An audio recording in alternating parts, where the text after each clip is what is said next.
స్నేహమే జీవితం. ఒక చిన్న పట్టణంలో ఇద్దరు మంచి స్నేహితులు ఉండేవారు, సిరి మరియు కావ్య.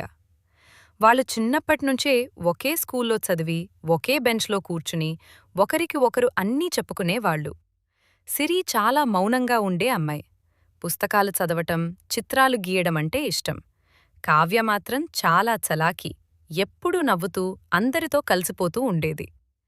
ఇద్దరి స్వభావాలు భిన్నమైనా వాళ్ల స్నేహం మాత్రం చాలా గాఢంగా ఉండేది. వారి స్నేహం ఎలా మొదలైంది? ఒకరోజు స్కూల్లో కొత్తగా వచ్చిన సిరి ఒంటరిగా కూర్చుని ఉండగా కావ్య ఆమె దగ్గరకు వెళ్ళి, హాయ్, నువ్వు నా ఫ్రెండవుతావా అని అడిగింది. ఆ ఒక్క మాటతో వారి స్నేహం మొదలైంది. ఆ రోజునుంచి వారు విడిపోని స్నేహితులయ్యారు. సంతోష క్షణాలు వాళ్లు కలిసి చదివేవారు, ఆటలు ఆడేవారు, పండుగలు జరుపుకునేవారు. ఒకసారి స్కూల్లో డ్రాయింగ్ కాంపిటీషన్ జరిగింది. సిరి అద్భుతంగా డ్రాయింగ్ వేసింది, కానీ ఆమెకు స్టేజ్ మీద మాట్లాడటానికి భయం. అప్పుడు కావ్య చెప్పింది, నువ్వు గెలవాలి సిరి, నేను నీకు తోడుగా ఉంటాను.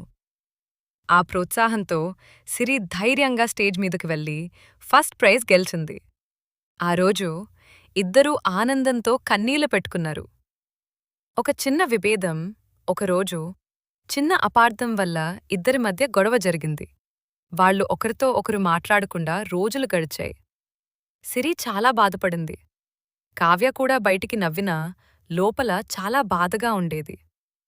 ఒకరోజు వర్షంలో సిరి ఒంటరిగా నిలబడి ఉండగా కావ్య పరిగెత్తుకుంటూ వచ్చి, నిన్ను లేక నేనుండలేను. మన స్నేహం ఇంత చిన్న విషయం కోసం ముగియకూడదు అంది.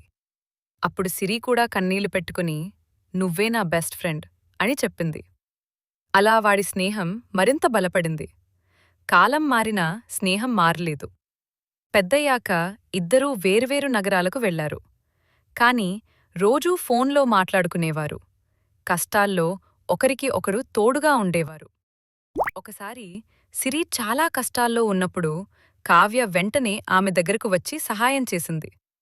అప్పుడు సిరి అనుకుంది, నిజమైన స్నేహం అంటే ఇదే.